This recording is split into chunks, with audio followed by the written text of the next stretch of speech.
అన్నేమో సంక్రాంతి నుంచి జనాల్లోకి వస్తా అంటున్నాడు. జనాలేమో మనల్ని రానిచ్చేటట్లు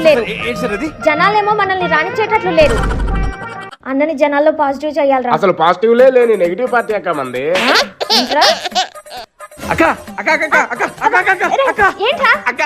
అన్న సంక్రాంతి తర్వాత బయటకు వస్తున్నాడు అక్క. అన్న గురించి మంచి పాట రాసుకొని వచ్చారు అక్క. అవునా? పాడు.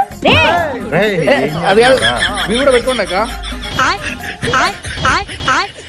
కోయారే కోయ్ కోయ్ కోయ్ బాబాయ్ పీకనే కోయ్ కోయ్ కోయ్ పీకల్ కోయ్ కోయ్ కోయ్ కబ్జల్ కోయ్ కోయ్ కోయ్ బొమ్మల్ దబాయ్ కంత్రిగాడు కేటగాడు కైని జాంటే గండ్రో కేటుగాడు కబ్జగాడు సైకోగాడు జాంటే గండ్రో కోయ్ బాబాయ్ కోయ్ కోయ్ పేకలు కోయ్ కోయ్ జనాలను కోయ్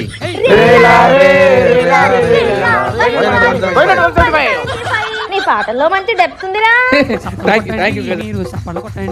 సజ్జలన్న, ఈ సంక్రాంతి రోజు మనం వస్తూ ఉన్నాం కదా, వస్తున్నాడు అన్న వెన్నకన్నా మిన్న ఇలా ఒక పాట చేపించండి.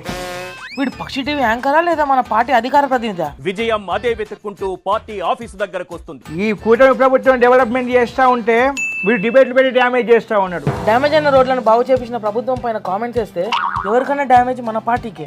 మొన్న ఈశ్వర్ జస్ట్ మిస్ అన్న అద్దంకి దయాకర్కి వచ్చిన కోపానికి పక్షి టీవీ అద్దాల నుంచి బయటపడేటాడు. మన పక్షి టీవీ బలే ఉంటుంది కదరా, చుట్టూ అద్దాలు, లోపల చెప్పేవన్నీ అబద్ధాలు. బాలేబాబు సినిమాకి ఎస్ఎస్ మన ఆర్ఆర్ కూడా పనికిరాదన్న. ఆ రోజు ఫ్యాను జోరు మామూలుగా ఉండదు. అంత డప్పు కొడతాడన్న మీ గురించి. ఒకటి చెప్తారా, పప్పాడాలంటే ఇంట్లో మీ వదినే, నా గురించి డబ్బు కొట్టాలంటే ఈశ్వరే. ఈశ్వర్కి త్వరలో ప్రమోషన్ ఇస్తాను రా. ఛానల్ ఎడ్ చేస్తారా ఏంటి? లేదురా. శాలరీ పెంచుతారా? లేదురా. మరి ఏం చేస్తారన్న? మన పేటిఎం బ్యాచ్ లో వేస్తా. ఏం మాట్లాడుతున్నావురా? అంటే 5 రూపీసా? పర్ఫెక్ట్ వాడికి.